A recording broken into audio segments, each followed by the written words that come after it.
Welcome back to The Edge. Did Google just place ads in the 10 blue links? HubSpot and TikTok announce a new partnership. There's some infighting between tools that have maybe a deeper issue when it comes down to EEAT and AI news, tools, and a berry blast. You're listening to News from The Edge for the week of October 30th. Yep, kind of do it. Here on Edge of the Web Radio. From the Edge of the Web studios, here's what we're looking at this week. We did nothing for Halloween. I totally forgot that it's not my thing. It's like tomorrow. We did nothing for Halloween. I looked up copyright of the spooky, scary skeleton song, and it's not in public domain until 2085. So that's why that's why we didn't run that as the intro music today. But I did look it up. We could have grabbed a hold of a Five Nights at Freddy's motif right there. There we go. There's an incredible subculture that just paid that movie $78 million in the U.S., $130 million internationally for a show made on a 8-bit game. Makes sense. Pretty really. awesome. Well, you know what's scary? Ads in your organic results. Wow. Who is that? Who is that? Oh, I'm sorry. I got You got ahead of yourself. Okay, there's Morty. Morty Oberstein, head of SEO, brand SEO over at Wix. How you doing, sir? All right. Things are good. Said they're all right. They're. Why are you looking at me like that? Don't look at me. Why are you looking at me? Why are you looking at me? See, again, a little these annoying subtleties that we were talking about. That's right. Yeah, we were saying before the show, you have the person who smells the wine corks and they go, "Oh, I sense a hint of a cherry blossom and subtle notes of licorice." So Aaron is like the cork smeller of Morty. I'm the cork smeller of Morty. Yeah, I think it's called a semi-anner, I'm sensing subtle sarcasm and a tinge of indignation and annoyance. It adds into the entire bouquet of repugnance, right? There we go. Repug. Well, I'm Aaron Sparks, your host for the show. That's Morty Oberstein. That's nice. Yeah, thank you. Appreciate that. Jacob Mann is the studio director over here on the stick. How you doing, sir? Jacob's title changes every show. That's just for you. Yeah. He's literally... I think you don't know. Jacob, what's actually your title? What do you do? What do you do? I have no idea. I just gave you some business cards. Well, that's true. Read the business card and then let him know. Okay? All right. I'll check that out. I believe I'm a creative studio producer. Or producer of Creative Studios. But yeah. Producer of Edge of the Web? We can go with that. Wow. It changes throughout the day. Great button pusher. Kind of shows up here every week, but we don't know. Yeah. Got it.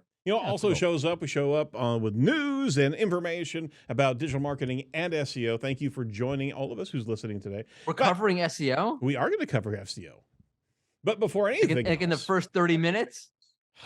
See, again, maybe we need to decant Morty here. He's a little bit quirky. Let it breathe. Whirl it around. What's happening next week? Next week is Brighton SEO. You want to go? We got a free ticket for you.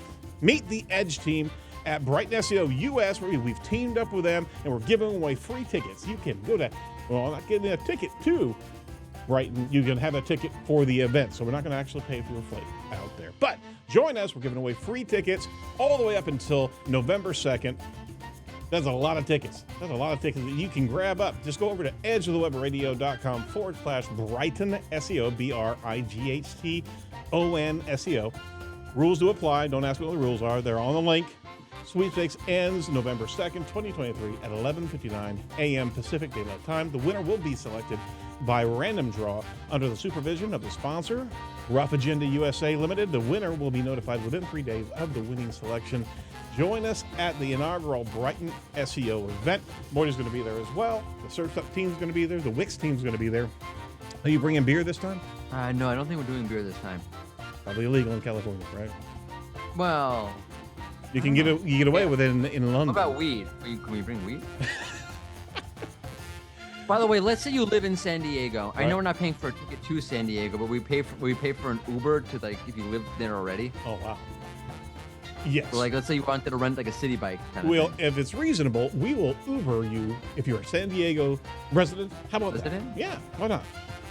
But what about like, does that include the wider San Diego area or The just area. like San Diego proper? We'll give you $20 for an Uber if you want to come cheap. Come see us. Oh, 3 blocks. In San Diego, probably. Hey, but while you're at Brighton SEO, swing over to the Edge Media Studios booth in the exhibitors hall. We'd love to speak with you and enter you in our raffle. Check this out. We're giving away, let's jump on the camera 3 here. We're giving away another podcaster kit. Swing by and record with us, and you can actually get into the raffle as you record at a remote studio, and we're giving it away 3 p.m. on Friday the 10th at Brighton SEO. We've got a Rode NT USB Plus microphone. We've got an Audio Technica set of headphones and a microphone isolation shield. All this can be yours just by coming over to the Edge Media Studios booth. And no, you put down your head. You cannot raise your hand. Nope. But what? Wait, so you're saying that if somebody comes over to the booth and Right. they record with you, Yep. they will get this. They will get entered into a raffle. Right. Right. Okay. I come over and record with you every week, and I get nothing. Nothing. Amazing. Really? I get nothing. You get nothing. Yeah, so these people show up one time, and they get entered this raffle for all this stuff. Yes. It's an equitable thing. I mean, we're actually going through pain every time you're on this show. So there's got to be something of equitable value out there. I should really be giving you a podcast. Absolutely. Give me a podcast whenever you come out there. Yeah. No problem. I'm going to enter you right now into the raffle. Yeah, I think this wine has turned a little bit. Winner is Jacob. You win the raffle. Oh, wow. Hey. Yeah. It was a random drawing by our sponsor, Morty's Brain. Morty's Brain. Oh my gosh. I can't even, there's no joke there. I got a lot of jokes, but can't do anything with it. Oh, okay. What can you do with this? Over at Search Engine Land from Nicola Agies. Google's testing ads between organic results. Are they doing that? Patrick Stocks, AHREFs, Product Advisor, Technical SEO, and Brand Ambassador, first noticed that sponsored posts have started appearing where the 3rd and 5th organic positions normally run. Now check this out. If you look at the screenshots, you'll be able to see where they started to insert in some additional ads in this space. And you can see a threaded conversation between Barry and Patrick and Lydia Infante. She also jumped in there in the social thread there and also showed the additional ads in the 2nd and 3rd. Well, I'm sorry. She was saying Google Shopping ad, organic result. People also ask organic, and then ad, right? But they were seeing some 4th and 5th insertions. So were you able to see that thread and be able to see the same thing that they were, Morty? I didn't see it, no, but looks like a whole bunch of people saw it. Yeah, So absolutely. looks like they are testing it, which would have been, by the way, if we said in the beginning of the show, like, is Google testing ads in between organic results? And the answer was no. That would have been total clickbait. Nope, they're not. Okay, moving on. That would have been. But we're better than that. We've got more integrity, right? I think it makes sense that they're okay. I think people are looking, they go, that's super aggressive that Google's doing that and blah, blah, blah, blah, blah. Mm-hmm. I get that side of it. I do get that side of it. I'm not saying no. I also think there's a wider trend that Google's trying to figure out of people ignoring CTAs, in my opinion. People ignoring, and I'm totally spitballing here, people ignoring ads. Right. I've talked about this on Twitter the other day. When you see, for example, Search Engine Land actually does this. If you notice in all of their articles, they now, instead of having like a CTA for an email newsletter sign up, it's a little piece of text highlighted in blue, and it's very conversational. If you want to sign up for our newsletter, here's a link, and there's an InLink. Right. And I think we're seeing a trend of people saying, I'm sick of CTAs. I'm going to gloss right over them. And you need to be a little more conversational. I wonder if Google's noticing the same thing, that people aren't clicking on the ads as much. Because ads, no, I know what those are now, and it's trying to put them into a place where, not that you won't notice it as much. I think that's also obviously a part of it, but also where it comes off a little more subtle in terms of like, okay, you're not really advertising, it just happens to be an ad here in the middle of my results. I would agree with you, and I think where were we seeing other ads here just recently that were almost innocuous compared to a lot of news sites with all of their different ad insertion are also doing this at it's almost mimicry of kind of the format and the font of the platform that they're on. So, I mean, some ad networks can actually skin the ads to make it come very, very close to what the user's experiencing on regular news items. So that said, I don't think they're doing that, but I do believe that you're spot on with people getting numb on the CTAs. Question is, are they actually carving out more of the organic listings to be able to showcase those? I mean, there is a theory that eventually there won't be organic on the first page of Google. I mean, they're already pushing down everything. And on top of that, the SGE is the new above the fold, or it will be whenever it's actually rolled out. They're testing that right now. I heard that when you go to the SERP in the future, it's just going to be like a Rickroll. That's it. That's all it is. That's all it'll be. Yeah, you're probably right there. So, is that public domain yet? I get like 15 seconds, no? Yeah, Never good. Jacob just muted himself. He's trying to block his ears, but in turn he blocked his mouth. He can't click off the Rickroll. Can you hear I'm me not now? stopping and singing until Jacob talks. I was going to say, parody is okay, and I'm pretty sure when Morty sings, it becomes parody. So go for it. Go for it, Morty. Hit it. Yeah, I would. No one's arguing with that. Yeah. It's fair. Cruel, but fair. All right. What was that AI that could actually take any song and turn it into Arnold Schwarzenegger? Was it AI that was doing it, or a guy that was using AI? No, a guy was using the AI. I think there was a guy. There's a guy that's done a bunch of AI songs. He did Johnny Cash singing Barbie World. Oh my god, which is hilarious. Oh, that was great. So good. That killed a part of my soul. It's so good though. So good. He's like, I'm Johnny Cash, and they start singing the Barbie song. the best one. Barbie World. Oh. The best is Elvis doing "Baby's Got Back." Yeah, that was pretty good too. That is unbelievable. Oh, help me find it. Help me get to the next article, guys. Okay. That was AI news. No, well, that was do you know good, where I no? saw these videos the first time? What's that? TikTok. You did. I did. Thank you for the segue. What a great transition. What a great transition. Over at Search Engine Journal, Christy Hines writes about HubSpot and TikTok are announcing a CRM partnership for B2B lead generation. The future of B2B lead generation is here. You got to check this out. Is that now HubSpot and TikTok have an integration where you can actually seamlessly see some of the B2B leads coming in through your TikTok advertisement and promotion.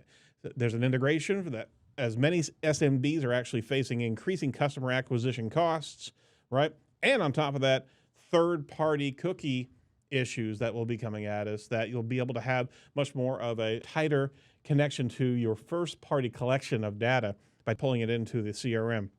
HubSpot's Smart CRM centralizes and unifies the customer data, offering actionable insights through smart workflows and analytics. So that's what HubSpot does. And but we've been dying for a Twitter ads integration as well inside of HubSpot.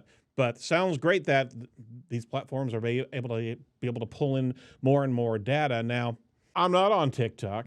I know Morty's not. But I know people who are on it. I think I've heard that people are. It's a rumor. There's a rumor out there. There are people out there who use TikTok. HubSpot's research indicates that 53% of small, medium-sized businesses in the United States experience rising customer acquisition costs from 2021 to 2022, with over a third witnessing an increase of over 20% or more. That's a huge factor. So you need to be able to have your CRM integrated with as many platforms as you are advertising to be able to actually garner and centralize your entire lead flow. So kudos for them to be able to tie that knot there. Users can link their TikTok for business accounts with HubSpot, streamlining the entire initial setup. There's a nice API handshake, and then you've got lead flow coming straight in. How about that?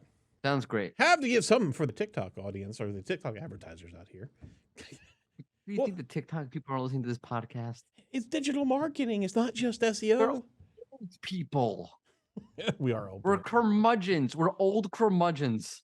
Literally, I felt that bad. I literally had 3 of my kids telling me about the FNAF movie, and I felt The tables had turned. I don't even know what that is until you told me. I have no clue. Well, we do here at Site Strategics, and we're proud to be title sponsors of Edge of the Web. We're a 19-year-old digital market. We're a 19-year-olds. That's what we are. And we know FNAF. We're on TikTok. And we're on TikTok. Yeah. We focus on entity SEO, technical SEO, search engine marketing, social media, including TikTok. Although, don't ask me to run it. You really? You're just saying that. You don't fucking at TikTok. That's a lie. You'll It's all say about anything, connecting will with you? These told me I'm Ron Burgundy. Why not? So if you're interested in what we can do for your TikTok visibility, you probably need to go someplace else. Once we figure out what TikTok is, we'll handle it for you. Where do you get that? You just the tweet the TikToks? What do you do there? Yeah, you tweet the TikToks. All right, you can go over to sitestrategics.com or visit us over at Brighton SEO. We'll be right there. Cool. All right. Third article. Check this out. I want to talk to you about this, Morty, because there was a little bit of back and forth here in the ecosystem. Oh, I can't believe it. Out of all the articles I put on this, there's a reason. I knew you were going to put this on there too. I knew it. I'm like, I know what he's going to do. All right. Bear with me. I would not regularly just report on back and forth between two C-levels pointing out issues, right? So here's the deal. AHREFs again calls out SEMRush for unethical practices. This is over at Search Engine Land by Danny Goodwin. Okay? Translation: AHREF calls out SEMRush for having a bigger client base. Yeah, keep going. Oh, jeez. AHREFs leadership is once again calling out SEMRush for making 7 shameless edits to an AHREFs versus SEMRush comparison article written by Brian Dean before his site Backlinko was acquired by SEMRush. So the long story being short here is Backlinko was acquired by SEMRush about a year and a half ago, and they made one change to the article. Again, what they acquired in the entire point of real estate, right? They acquired Backlinko plus all its content, and they changed the preference that Brian Dean had and reflected on SEMRush being the selected tool set as opposed to AHREFs. And AHREFs went apeshit about that because it was content out there that had been authority content recommending AHREFs. And then they came back around here and saw a number of different changes that have happened on the article. All right, so regardless of the back and forth on this, and this is where I wanted to go, Morty. In the realm of EAT, expertise, authority, and trust. And no one should trust any of this stuff because like SEMRush bought it. Now Backlinko's doing like whatever they want. So right. And then no one should trust anybody. Okay, well, you know what you should trust. I wasn't going. If you have an SEO question, read Barry Schwartz.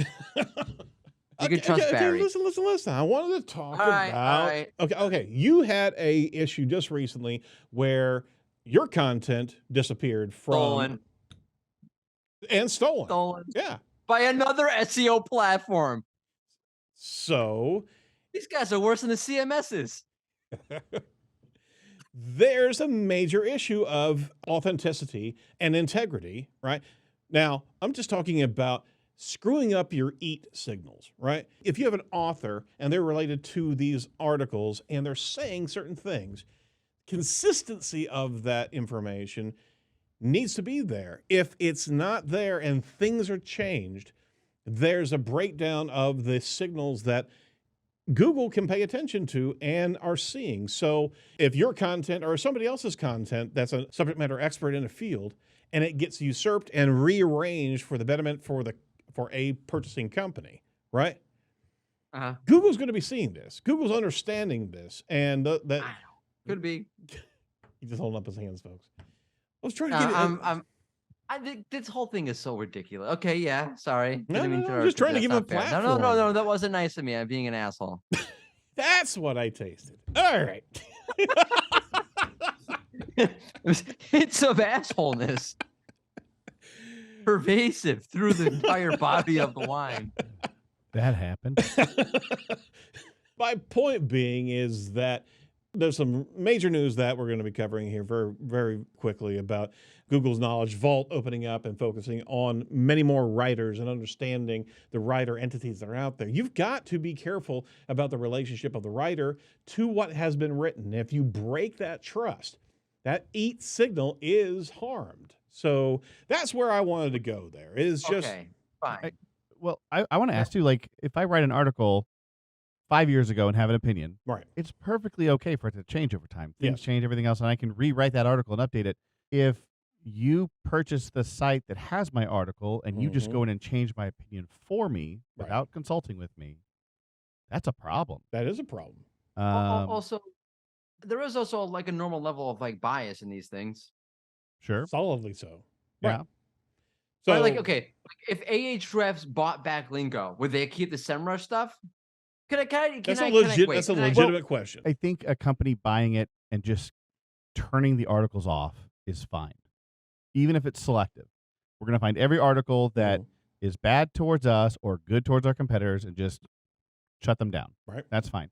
But going in and changing someone's preference, deliberately so to leverage the authority of the article. That the fact that Backlinko sold it to SEMRush shows that his preference is now SEMRush. But also, if like, leave that aside for a second, okay? Let's just say the example was like how to he's doing an article on keyword research and he's showing you like, here's what search volume is. And he can show that in the AHREFs tool and he can show that in the SEMRush tool. It doesn't matter. It doesn't make a difference. Right. So does it matter that SEMRush changed it? That doesn't matter to me. Right. So then it all depends on what actually changed. I'm just going to say like something like, to zoom out. Oh, everyone stop being a 2-year-old. All right. Can I tell you something? I'm sorry. We did a dinner at MozCon, a Wix dinner at MozCon. Right. We had like a bunch of our SEO friends and folks who were there all for dinner and blah, blah, blah. We had Paul Shapiro from Shopify there because Paul's a great dude. Yeah, he works for a competitor. Okay. Does that mean we can't share dinner together? Of course not. So everyone just chill out. All right. Okay. It's also okay if there's a link there. I understand, like, you don't want to like promote AHREFs actively. There's a big old screenshot saying use AHREFs to do this, but there happens to be a screenshot, like a very agnostic kind of. Just leave it. I think everyone's right and everyone's wrong. How's that? Ooh. But everybody has the same That's bias. Like take. We're not linking. It could be right that like we can show an example with Shopify or WordPress. We're not going to use that on Wix. We're going to use something else. So there's a level of bias in everything. You have to understand who everybody is and why they're writing it. And that applies to me. That applies to you. The only person it doesn't apply to is Barry Schwartz. Back to Barry. Is that Morty's theme today? I think so. Get everything back. I agree with everything you're saying. Saint. I agree with everything you're saying. I'm just saying editing an article and changing the preference of the writer who... At the time, I don't know if he. But if you ask Brian, is that his preference? Now he's going to say no. Now my preference is SEMRush. And that's fine. There, yeah. Because they paid me $1 million. Hey, I'm okay with that. I'm okay with anyone explaining how or why they changed their mind and if it's super obvious or not. That's fine. Right. What I'm not okay with is if someone else is changing my opinion for me after I sell my stuff. Like. I think that's not cool either, right? But Brian's still there. Brian's creating content with them, so I feel like it's a very different thing. Right. So if he's the one that changed it, AHREFs punched back saying that it was deceptive practices, and that's where we're kind of getting to here. It's all like, come on, everybody, like. And they were called. I mean, there's a lot of what your tone was in the social media banter back and forth. More to be honest with you, it's like, all right, everybody. Seriously, like this is what we're fighting about. All right, I'll let it go. Just wanted to bring it up because I was really tying it in. Because you know it's going to get a rise, and you know it's a controversy. It's going to get listens. It's going to get listens. That's why we did this. I had no idea Morty was going to get upset today. I didn't either. My gosh. It's just like the stupidest crap already. All right. Oh, I won't report feel like on we it. should jump straight into AI tools. I feel like a tool right now. Just to keep Morty happy. Hey, check out some news here real quick. We'll tap lightly here. G7 reported to agree on AI code of conduct. The code of conduct is a stopgap measure before regulations to be able to encourage companies to mitigate risks and the misuse of AI technology. That's from Roger Monti over at Search Engine Journal. That's good news to be able to hear that there's actually evolution of a code of conduct that can be required of companies. However, with Amazon growing its ad sales 26% with the help of AI from Thursday Night Football, machine learning. Bum, bum, bum, bum, bum, bum, bum, bum, bum, bum, bum, bum. I'm saying, are you really going to be that genuine, holding true to a code of conduct if they can actually make 26% increase on revenue, right?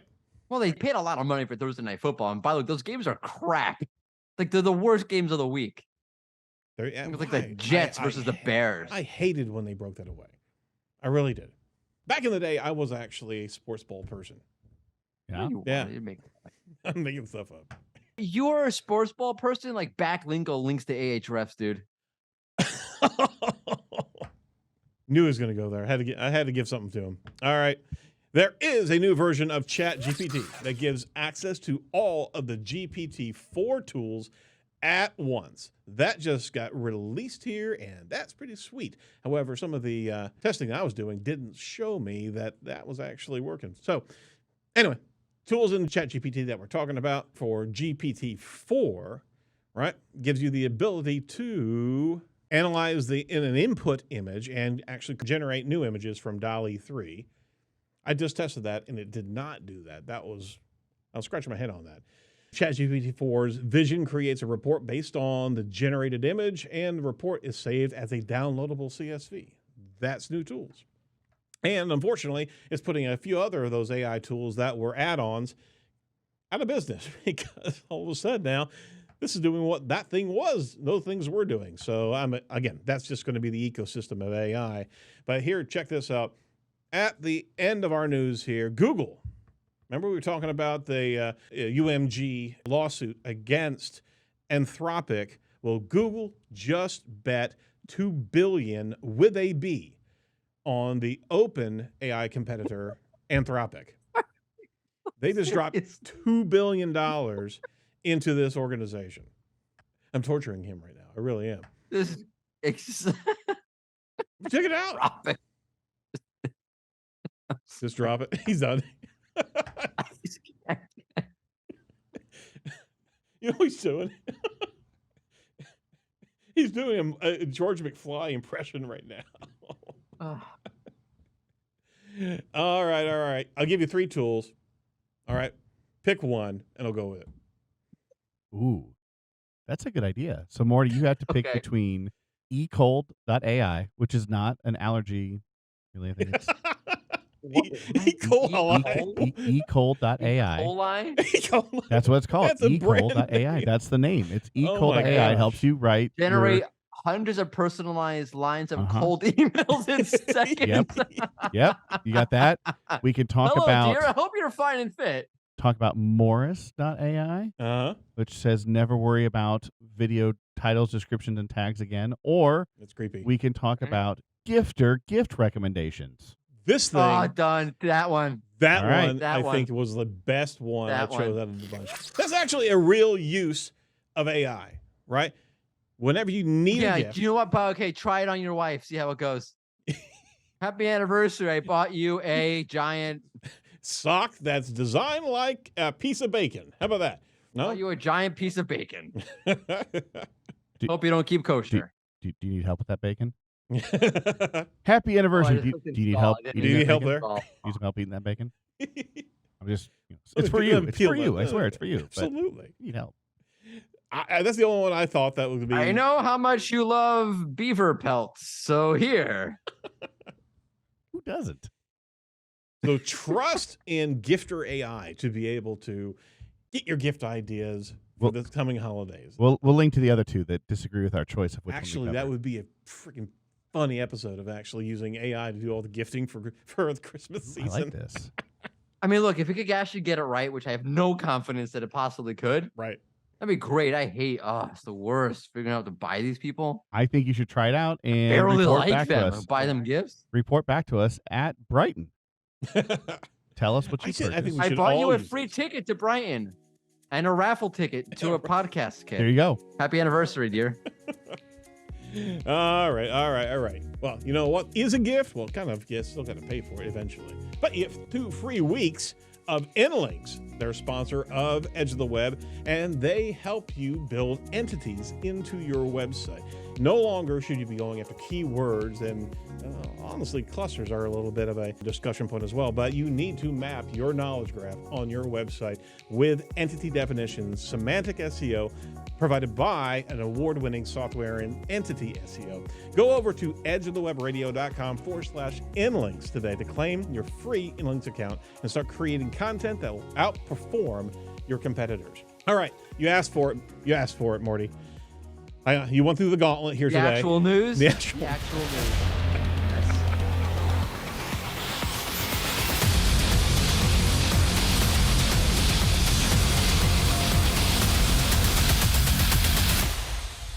See? Barry deserves that. The actual news, evidently, because all the other stuff was clickbait. That's what he's saying about my show. It's just like, yeah, I hope what AHREFs and SEMRush are bickering about was really impactful for your digital marketing strategy. It was about EAT. That's where I was going. But of course, it was about getting a rise out of me and getting people to listen to the show. Oh my God. He actually thinks I do that. I needle him. You one time told me that you put a story about WordPress vulnerability just to make me uncomfortable. I did that. I'll admit to that. Yeah. Okay. So.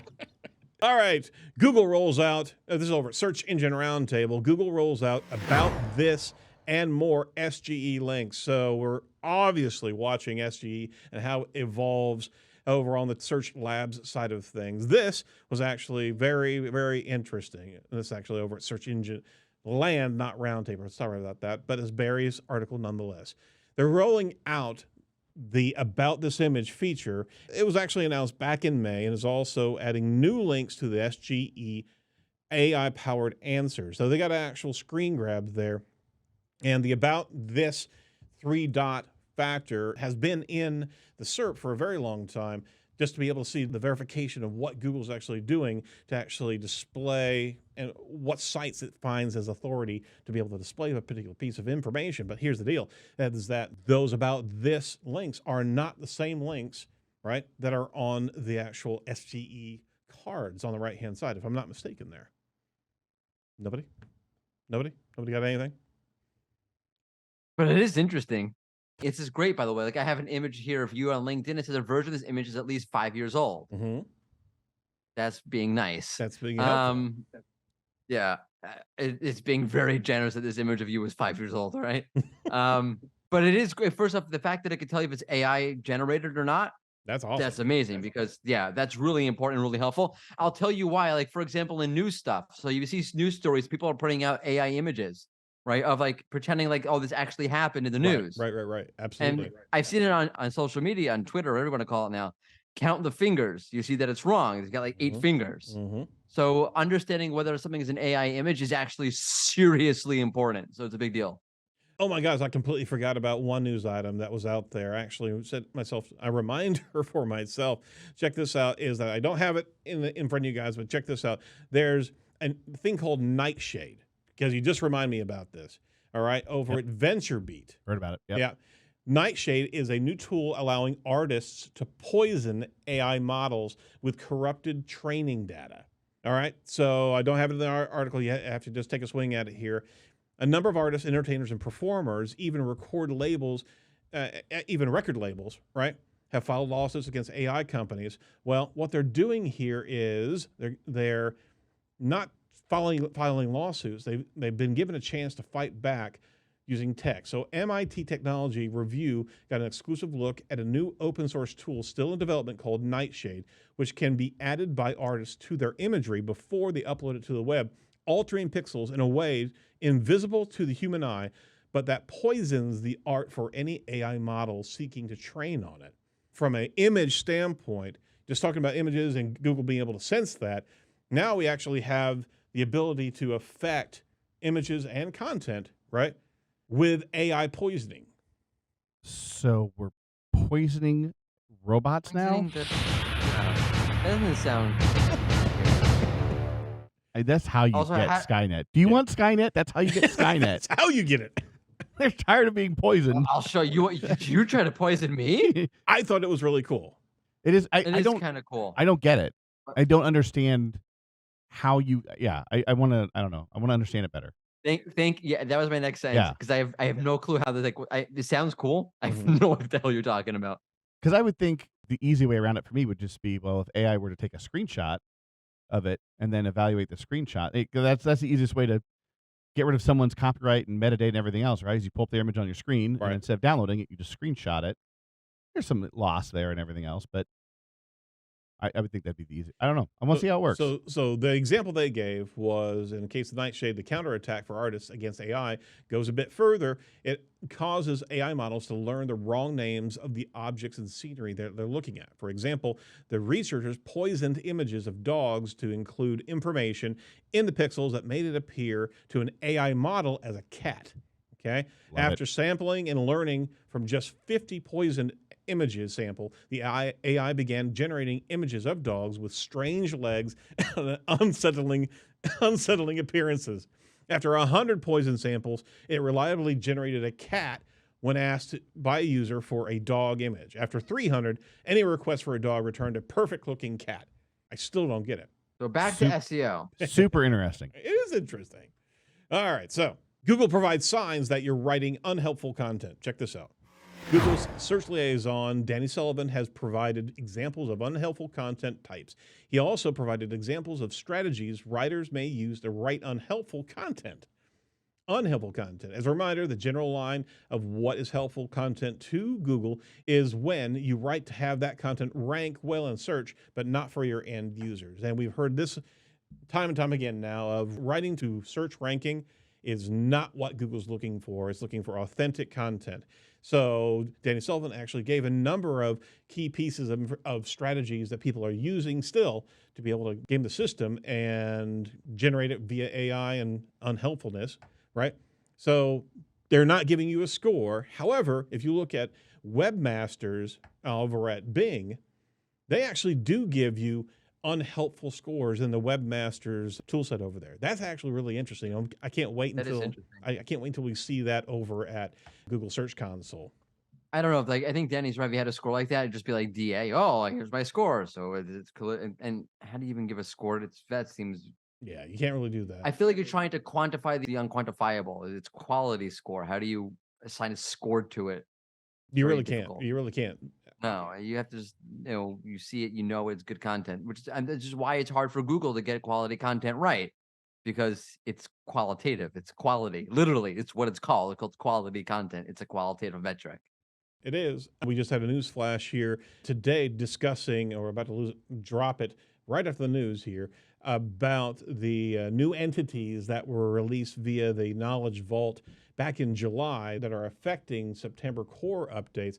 They have so many more writers and points of information regarding persons. And that's how they're going to sniff out the authenticity of content. They're going to learn more and more and more about the writers that are actually writing this content. So you got this out there. You've got Google understanding how it can't be helpful to, the strategies are easy to be able to see that it's trying to go after ranking. They'll be able to sniff it out. So it's got to be authentic. It's got to be real. And you got to write as if these search engines just don't exist, honestly. There's your SEO for the day, huh? Thank you. You're welcome. We got there. It feels like the show just started. Well, there's your SEO for the week. Sorry we had to take so long to get there. And it's okay. It says, good things come to those who wait. Not unlike a fine wine. Right. See? So we went through all the... See what I did there? No. Everyone loves a good out wine. of everything, it came to a good place here. Do we have any SEO chat this week? Yeah, we do. Who's on SEO chat? Somebody's on SEO chat, 1 p.m. No, I'm just kidding. Kelsey Jones is on SEO chat, 1 p.m. Eastern time this Thursday over on Twitter, X, whatever. And we're talking about content audits and how they relate to SEO. Well, there you go. I'm certain that it's going to have something to do with helpful content, right? Yes, and SEO. Which we ultimately got to in this show. Which we do get there. We give like a little bone to SEO at the end of the show. There's a little bit of swarthiness.